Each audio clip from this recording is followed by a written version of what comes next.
नीलांचल पहाड़ी पर हल्की धुंध फैल रही है। ब्रह्मपुत्र की ओर से आती हुई ठंडी हवा मंदिर के शिखरों पर खेल रही है। TunePocket.com मंदिर में टन टन की आवाज,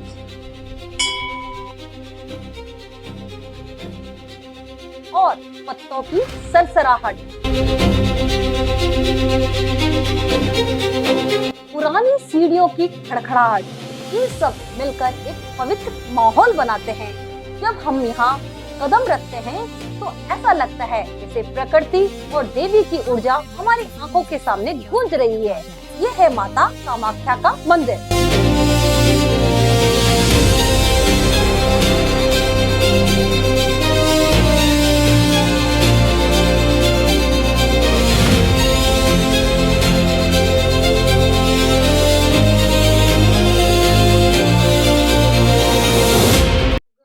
नमस्कार दोस्तों, मैं हूँ ज्योति चौहान और आप देख रहे हैं लर्निंग लेगेसी।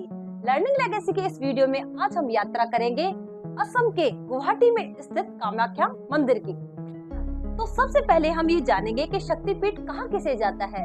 शिव तांडव के दौरान जब भगवान शिव माता सती का शरीर लेकर तांडव करते हैं तो उस समय भगवान विष्णु अपना सुदर्शन चक्र लेकर माता सती के शरीर के टुकड़े करते हैं।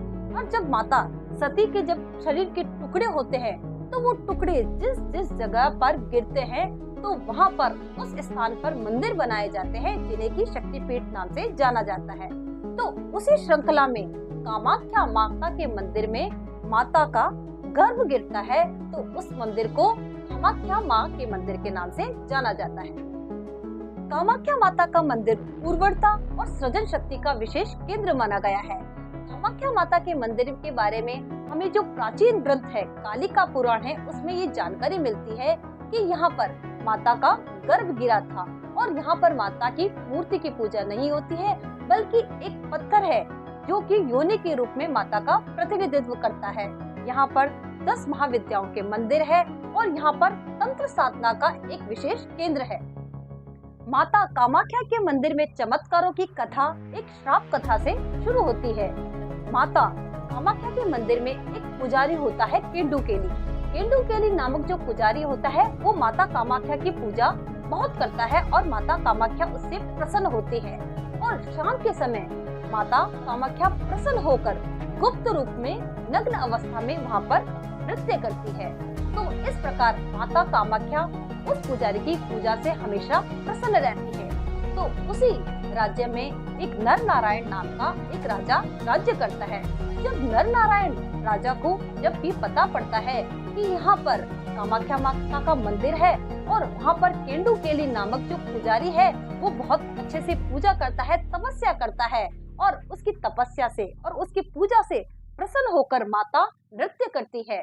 तो ये बात सुनकर जो वहाँ का राजा है नर नारायण वो कहता है केंडुकेली से ये प्रार्थना करता है कि मुझे भी माता का ये गुप्त रूप देखना है, मुझे भी माता का ये नृत्य देखना है।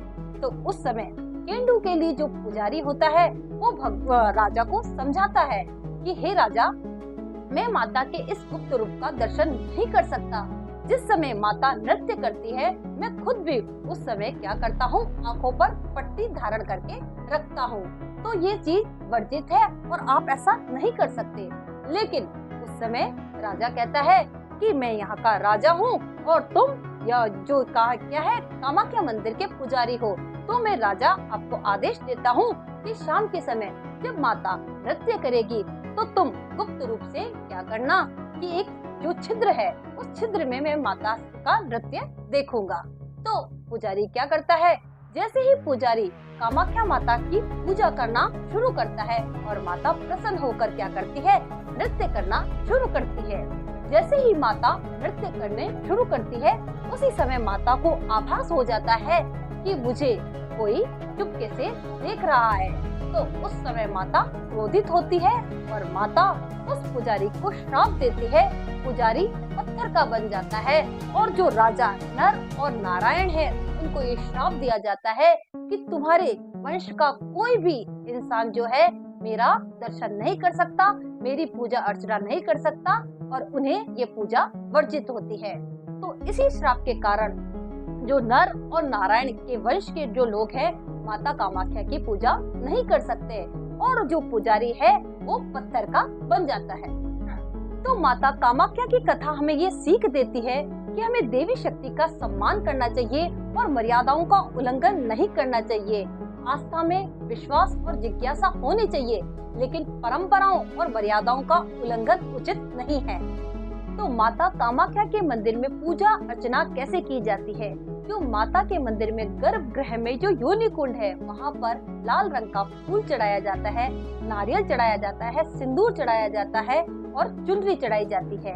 तो इस प्रकार जो भी भक्त और श्रद्धालु आते हैं माता कामाख्या के मंदिर में ये सब चीजें अर्पण करते हैं। माता कामाख्या के मंदिर में सबसे बड़ी विशेष बात यह है कि यहाँ पर एक अम्बुबाची मेला लगता है।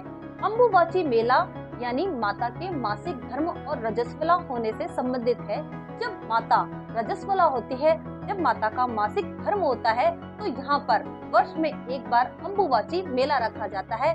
3 दिन तक माता का जो मंदिर है वो बंद रहता है और 3 दिन के बाद में यहाँ पर भक्त और श्रद्धालु आते हैं और बहुत ही श्रद्धा से माता की पूजा करते हैं, अर्चना करते हैं और सभी अम्बुबाची मेला बहुत अच्छे से मनाते हैं। तो दोस्तों, माता कामाख्या का मंदिर हमारी सांस्कृतिक धरोहर तो है ही, लेकिन ये अध्यात्म का भी बहुत बड़ा केंद्र है और तंत्र साधना का भी बहुत बड़ा केंद्र है। यहाँ पर लाखों लोग श्रद्धालु आते हैं, अपनी मनोकामना लेके आते हैं और उनकी मनोकामनाएं पूर्ण होती है। तो आज का ये वीडियो आपको यदि उपयोगी लगे तो आप लाइक, शेयर, सब्सक्राइब जरूर करें और कमेंट में जरूर लिखें कि आगे आपको कैसा वीडियो देखना पसंद है। जय माता कामाख्या। धन्यवाद।